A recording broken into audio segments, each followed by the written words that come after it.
这是耶稣国外的知识。感谢主耶稣的国外，都予咱人类全世界的人有盼望，有勇气面对所有一切困难。互阮通知，因为耶稣的国外，互阮有迄个快乐，也有迄个盼望甲信心来度过一切忧伤、痛苦的迄段时间。我感谢你，也恳求主你圣神继续温馨带领阮今仔日的礼拜。阮所领受对你所领受的一切启示，会当成做阮内心的力量，互阮会当勇敢向前来行。阮安尼祈祷仰望，阮是奉主耶稣基督的圣名。今仔日是国外的主日，今年的国外节特别无共款。我想伫全台湾，或者是讲全世界的国外节拢无共款，因为有做的天数拢减少，甚至是取消。有的教会因为因人数介侪，所以因国外节也无法度到伫教会，就是用网络、视讯或者是直播各样的方式。那今天呢是我们的合堂，也是我们的合堂礼拜，所以今天牧师呢主要会用华语来正道。那我想过去这一周是受难周，耶稣的受难对当时跟随他的门徒而言呢，整个时间似乎是静止的，是停止的，整个空间好像也是整个冻结起来。每一位门徒在当时都屏住呼吸，好像大家都不敢呼吸，吓得逃的逃，躲的躲。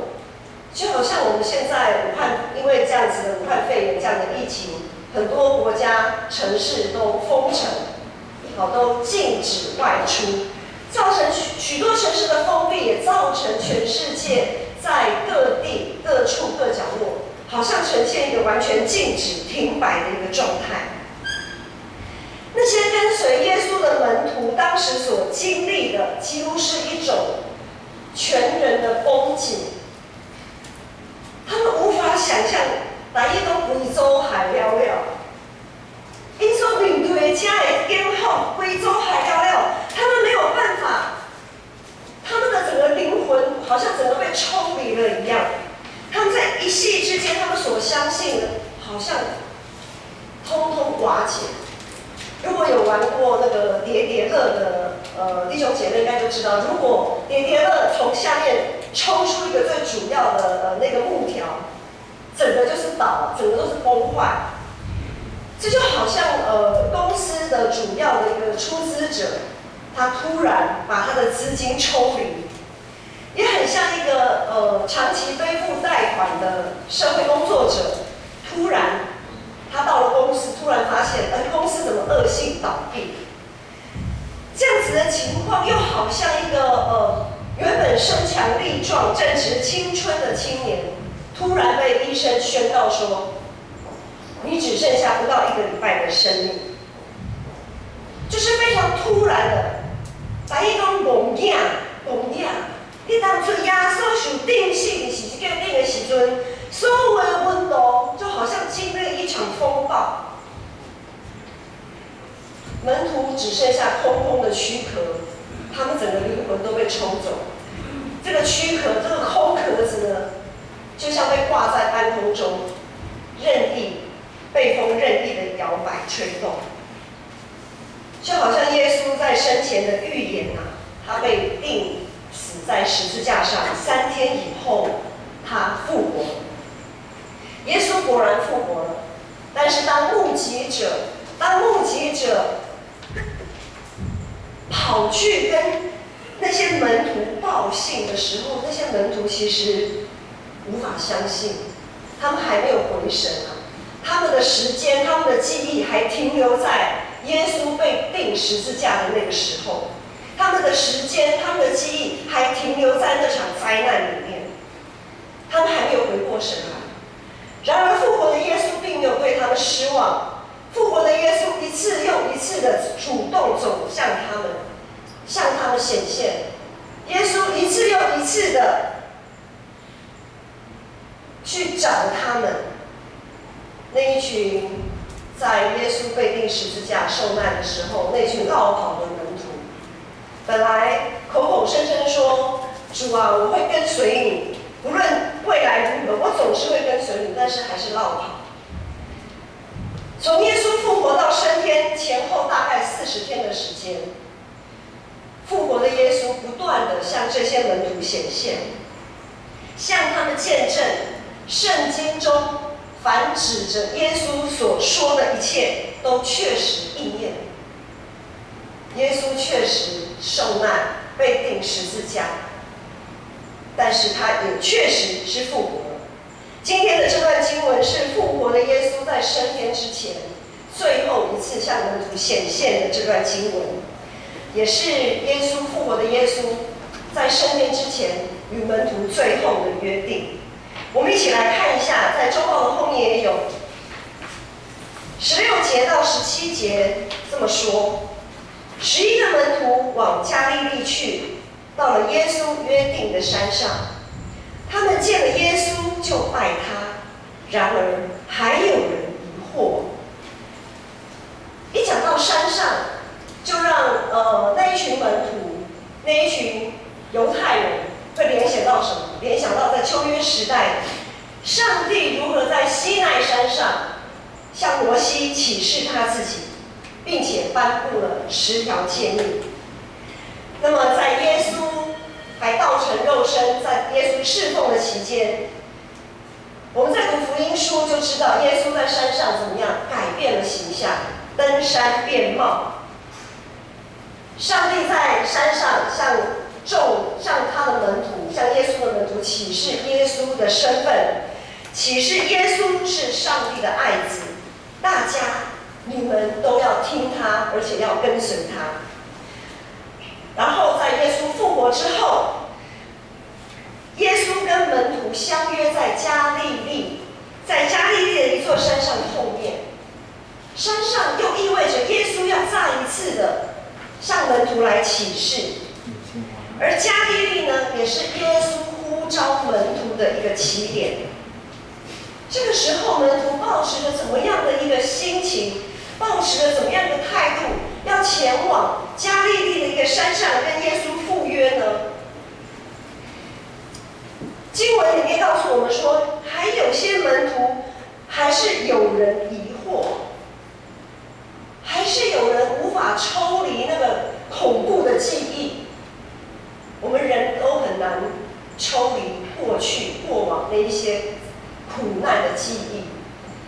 不论是921的灾难，或者是2003年那个时候的 SARS， 很多人一回想到当时的情况，都还是心有余悸。都这么久了，还心有余悸，更何况这些门徒才是刚发生不久以前的事情。这些门徒怀抱着各种复杂的情绪，到了耶稣指定的地点，期待着耶稣能说些什么，或者是期待着耶稣可以再带着他们做些什么。然而耶稣却说，在第18节到20节，我们一起来读这段经文，可以用华语读，或者你可以用台语来读这段经文。我们一起来读，请。要说实话来对讲，你任何的话已经拢总好，所以你就依照万历史来做学习，来了解，可以为地下信息的名。既然我所认定的，就假是手，我是他认定的，到世界的不变。好，耶稣说了这么一句话，耶稣说：“你们要去。”耶稣说：“你们要去。”这时候门徒心里的疑惑更大了。我们要想象一下，如果今天我们也是那群门徒，耶稣说：“你们要去。”好啊，去哪里啊？我们是要去哪里啊？然后耶稣说：“使万民做我的门徒。”根据使徒行传的记载说，当耶稣说完这段话，他就升天，然而耶稣升天的时候，门徒定睛看他，门徒望着天，一脸茫然。虽然圣经没有说他们一脸茫然，但是后来有天使提醒这门徒说：“你正在看什么啊？还在看，要看什么？要看多久？”我们可以想象，这门徒其实真的是很茫然呢，要去哪里啊？所谓万丈高楼平地起，问题是我们要在哪里打地基都不知道，也不晓得要怎么去打地基。门徒在想：耶稣啊，你不是说要去吗？那你不是要带着我们一起去做什么吗？啊，你就这样子就离造，你就这样离开我们了。那我们怎么办？你把我们撇下在这边，在地上，一群乌鸦，乌合之众。领袖就这样子追造升天去了，留下一脸茫然的门徒。门徒一个个自身难保，因为在那个时候，耶稣虽然复活了，但是在耶稣受难被钉十字架的那个时候，整个罗马军兵、整个政府、整个他们是处在一个紧急状态的。因为有人说耶稣会复活嘛，所以他们就要把守得紧。可是居然那个坟墓是空的，哇！这下子，如果我们是政府官员，大家都跳脚。好那个耶稣死在那里，躺在那里坟墓里，怎么不见了呢？是被人偷到哪里去了？赶快把它找出来。所以其实，在那个时候，门徒他们所处的那个环境还是非常的让他们惊恐的。然后耶稣说完这段话，他就走了，他就升天了，就不在他们旁边了。耶稣到底是在说什么？门徒听不懂，看也看不明白。过去有一小段时间，牧师在跟一些生态研究员在研究蝴蝶的生态。蝴蝶呢是属于完全变态的昆虫。好，在这里做一个生物小教室。完全变态就是指一只昆虫，它到成虫的这段期间，它会经过4个完全不同的时期。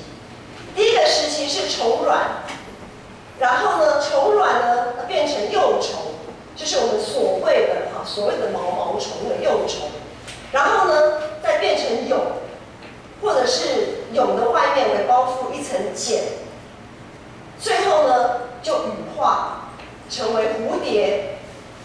就是4个时期，这4个时期是完全不一样的时期，所以呢，蝴蝶就是属于完全变态的昆虫。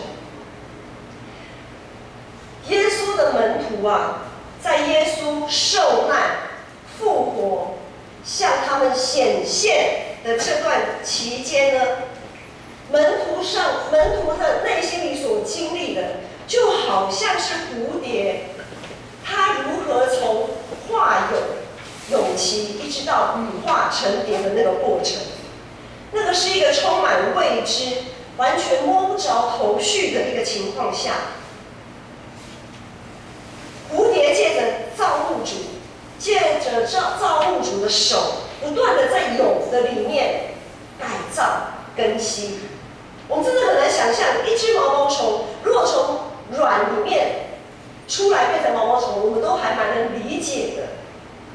但是最无法理解的是，一只虫怎么样经过它的蛹期，它居然可以变成有翅膀的蝴蝶，这是我们真的很难想象，很难想象。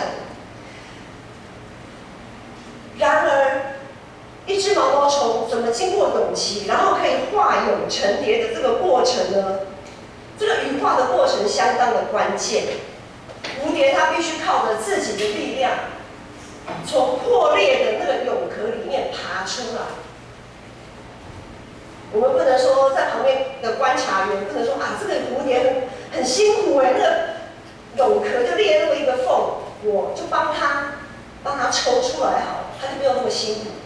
如果这样子的话，它就死了。它必须要从那个裂缝当中努力的爬出来，爬出来还不只是这样，因为它蝴蝶在从蛹爬出来的时候，它的整个翅膀还是湿漉漉，就像洋菜瓜啦，洋菜瓜嘞皱巴巴的，然后又湿湿的，这样子。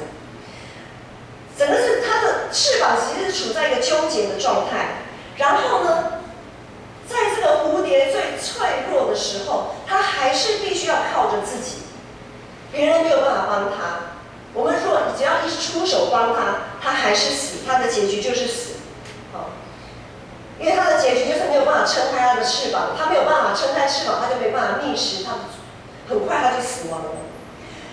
在这个时候，刚从蛹壳里面爬出来的蝴蝶，它必须要继续蠕动它的身体，然后呢，把它的翅膀，蝴蝶的翅膀有那个脉，我们观察蝴蝶的时候，发现蝴蝶的翅膀有那个纹路，对不对？那个就是它的脉，就好像我们的经脉一样，我们人体也有经络、经脉嘛，好，翅膀叫做翅脉，它必须蠕动它的身体，把它的翅脉撑开来。这个时候，它的翅膀才能慢慢的撑开来。当翅膀慢慢撑开来之后，它还必须要等待它身上多余的那个体液排干，它才算羽化成功，然后它才能够成功的展翅飞舞。常常我们讲说这段经文，我们今天读的这段经文，常被称作基督徒的大使命。不过很多时候我们都错解这段经文的重点。怎么说呢？牧师最常听到的，就是大家说，这个基督徒的大使命，就是要去传福音啊。我们的使命就是要去传福音。这是牧师最常听到的理解，殊不知，其实这一段经文所谓的大使命的重点，其实不是传福音，不是传福音。所谓的大使命，是一个信徒，一位信徒，他必须要经历，好像蝴蝶，它如何从幼虫成蛹，然后羽化的这个过程。一个信徒要成为门徒。大使命就是一个信徒要成为一个门徒，他要做门徒啊。一个信徒他必须要经过艰辛的成蛹、化蛹期、羽化期，然后变成蝴蝶。从信徒成为门徒，才是这段大使命所重要的要点。因此，基督徒的大使命绝对不是传福音，而是做门徒。我们来看19节，我们可以看19节，耶稣讲得非常清楚。他说：“你们要去干什么？去使万民做我的门徒啊！”在希腊文的原文是使谁做门徒，这个才是最主要的分词，是最主要耶稣的吩咐，他的要点是做门徒。使谁做门徒？万民当然包括我们自己。好，问题来了，你们要去使所有的人都做耶稣的门徒，但是呢，在我们要使人做耶稣的门徒之前，我们自己必须要先成为一个门徒啊。如果我们自己都不能做门徒，成为门徒，我们如果自己都还是很被动的，等着被喂食的，还不会吃灵粮的那些信徒，还是很幼小的，那我们还不叫做门徒那我们怎么去？我们自己如果都还不是门徒，我们要怎么去叫别人成为门徒呢？还有一点问题就是，然后耶稣说，继续说，奉父子圣灵的名给他们施洗。当我们要奉父子圣灵的名给他们施洗的时候，当然施洗，我们现在牧师负责施洗，但是在施洗前面的这一段，怎么样让人觉知，也是每一个做门徒可以做到的。但是呢，我们这些所谓的门徒，我们必须自己要确信，我们自己是信仰群体的一份子。可是有时候牧师常常听到常有人会找借口说啊，只要心里相信，口里承认就好了。受不受洗不重要，我只要心里相信，口里承认，因为圣经这么说。很多时候我们都会选择性的断章取义，选择性的看圣经的字句，而不是全面性的。这样的信仰观念很容易带出一种可有可无的信仰，就好像我们会说，参与什么聚会不重要啊，我心意有到就好了。我的精神与你们同在，但是我的人呢，我就是不参加，我就是不出席。你们怎么做都不重要，我心意到了。很多时候我们就会讲心里相信，口里承认。这个时候，我们的信心，我们的信仰，就像现在的年轻人常常讲一句话：拉差。台语拉差。落漆啊，掉漆啊，就是这个油漆本来原本应该是好好的嘛，漆得很漂亮，但是呢，很亏掉，而且安怎有落差的，就是不美了啦，就是本来是很漂亮的那个油漆要漆我们这阵子才重新油漆的，但是漆不好，或者自己脱落就落差。我们的信仰是不是常常处在一种很落差的这种阶段？选择性的相信，选择性的顺服，这是我们常常会碰到的一个问题。好，再来，耶稣又说：“凡我所吩咐你们的，都教训他们遵守。”问题又来了，要教训别人遵守之前，当然自己要先遵守嘛，不然我们凭着什么去教训别人？我们自己要先以身作则啊。但是很多时候，其实我们并不想搞清楚耶稣到底教训了些什么。人的本性都是会能躲就躲，不知者无罪。那么很多事情我就不要知道就好了，我不要知道，然后我做错了，不知者无罪嘛，就这样子蒙混就过去了。因为如果我们知道了又不去做，我们心里就会常常有内疚，我们常常会有罪疚感，我们常常会自责。因此，我们用常常的用自己可以接受的想法去理解耶稣的教训，理解耶稣的要求。久而久之，我们就成了耶稣口中那些瞎子领瞎子的人。这样子听来，这个大使命还蛮沉重的，好像很简单，其实一点都不简单。耶稣的吩咐，耶稣的教导，从来都没有简单过。当耶稣吩咐完这一切，没有一个门徒认为自己做得到，甚至他们刚才有说，他们连怎么开始都不知道。但是门徒在那个时候，唯一可以确信的一件事情，就是耶稣果然从死里复活了。连死亡都不能胜过他。耶稣的教导，耶稣如何医病赶鬼，耶稣如何实现了那5饼2鱼的神迹，耶稣如何平静风和海。过去门徒这些跟随耶稣的门徒，他们回想起过去的种种，历历在目。耶稣确实是拥有天上地下所有的权柄，而上帝所应许的一切，没有一句话是落空的。最后耶稣又说：“我就常与你们同在，直到世界的末了。”我想这就是最吊诡的地方，因为当耶稣说完这句话说：“我就常与你们同在，直到世界的末了。”耶稣一讲完，他就升天了，对不对？这真的很吊诡。你不是才说要常与我们同在，直到世界的末了吗？刚才有说阿利奈你这里早，你怎么就走了？你怎么就升天了？耶稣在众门徒的疑惑下升天离去。表面上，耶稣好像离开了门徒；表面上，耶稣根本就没有与门徒同在。但是殊不知，耶稣早已将门徒所需要的各种能力，也就是恩赐，属灵的恩赐，也就是圣灵会按着个人所需要的交给个人的恩赐。耶稣已经把圣灵都准备好了。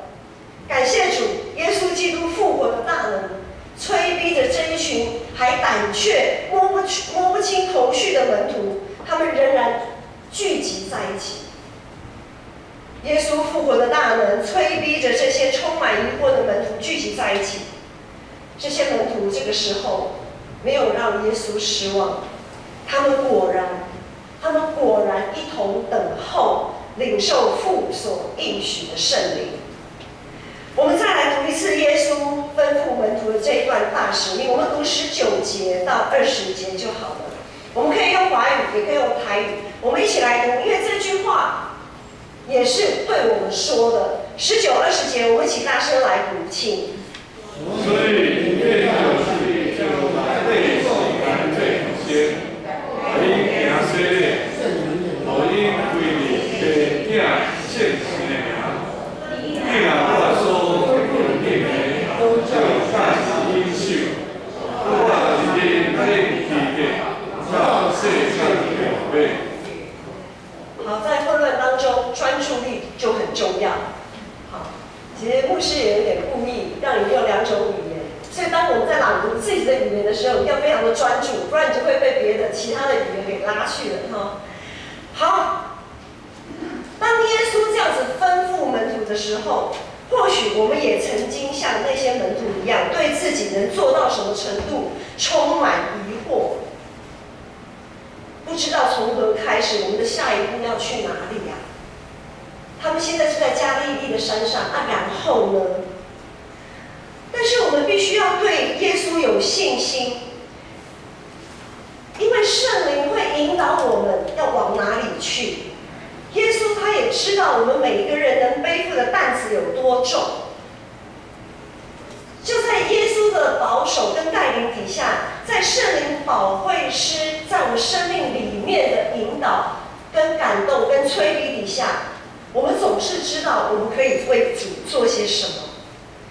我们所能做的，首先就是像那些门徒一样，把自己的疑惑放下，放下自己的疑惑，也放下过去的失败。那些门徒真的是回头看，真的是很失败，因为在主耶稣，在他们跟随的主最需要他们的时候，最需要在被钉十字架，最需要他们在旁边支持的时候，门徒绕跑，甚至失败了。所以门徒们，我们必须要忘记，也放下过去的失败，单单依靠圣灵的大能，使万民做耶稣的门徒，包括自己的，我们不要把自己除外哈。使万民，使我们自己做耶稣的门徒，让我们每一个人都得以坚定的奉父子圣灵的名受洗，归入耶稣基督的名下。然后呢，在耶稣基督里，在这个信仰群体里面，我们一起受教，我们一起被教导，学习怎样做一位门徒，然后遵行耶稣基督一切的旨意。一个生命要能展翅高飞，就必须要先破茧而出。这个茧，或者是刚才说蝴蝶的蛹，可能是自己的面子问题，可能是过去我们的失败经验，也可能是一种逃避现实的一种状态。但要知道，耶稣的门徒常常遭遇挫败，他们也常常在信心上跌倒，但是耶稣仍然不断地挽回他们。这个茧，或者是这个蛹，可能是我们自己曾经被排挤、被侮辱，或者遭受背叛的一个经验。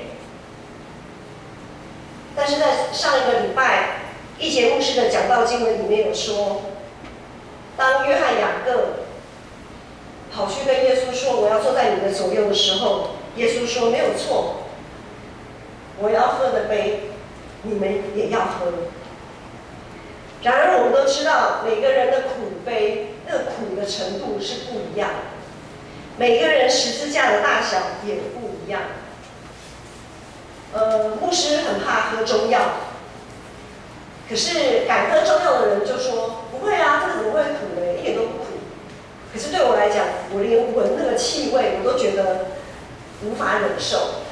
所以每个人对苦的定义、承受度，有的人就敢吃苦瓜，有的人呢就是不敢吃苦瓜。每一个人对苦的定义不同，耶稣都知道。耶稣知道我们可以承受怎么样的苦，所以呢，当我们要成为门徒的时候，我们也会像耶稣一样接下那个苦杯，背起我们自己的十字架。然而在这个时候，我们必须要盼望复活的荣耀。要成为耶稣基督的门徒，就必须经历一次又一次的羽化，一次又一次的蜕变。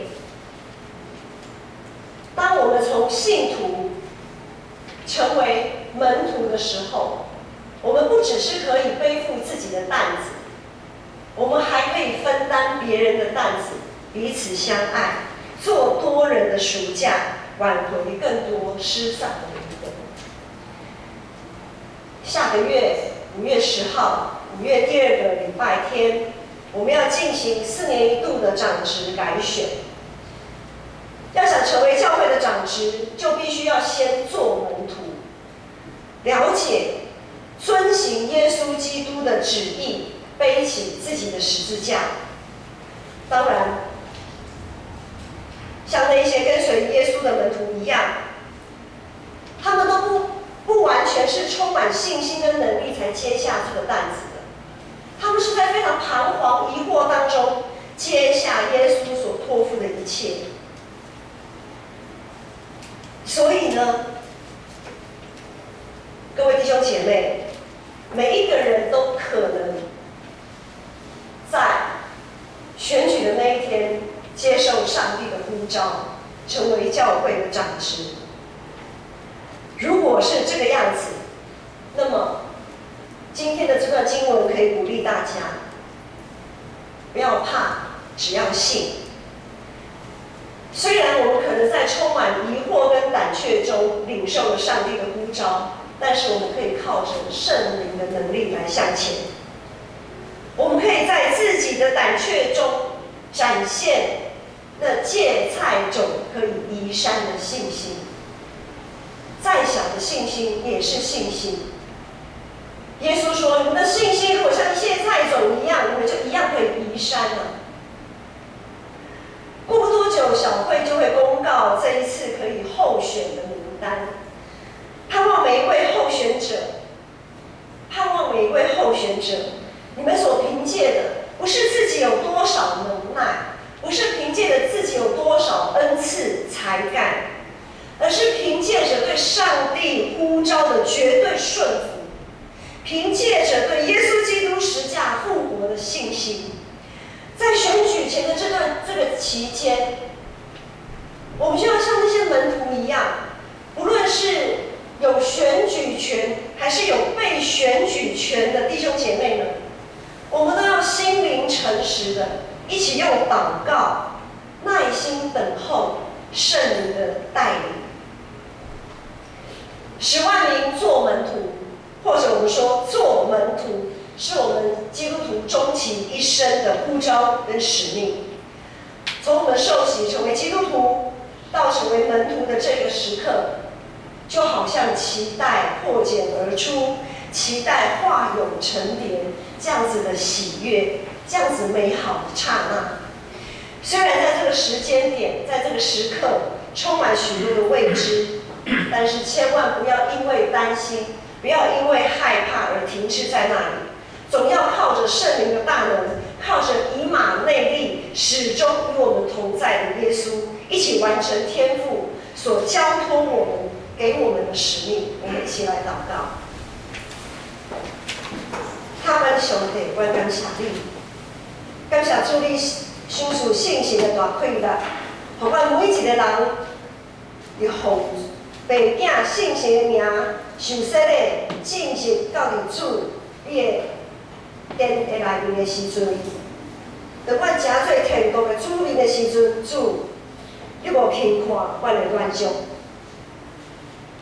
阮迄只有时会因为失志，软心倒退，总是主你信心一直向阮三角地地，诚做阮的快乐，诚做阮的安慰甲帮助。恳求主信心继续帮助阮，互阮会伫未来每一天，拢会当做你好的采样，互招呼万百姓做伙来做基督的门徒，做你的学生。愿安尼祈祷仰望，拢是奉主耶稣基督的圣名。阿门。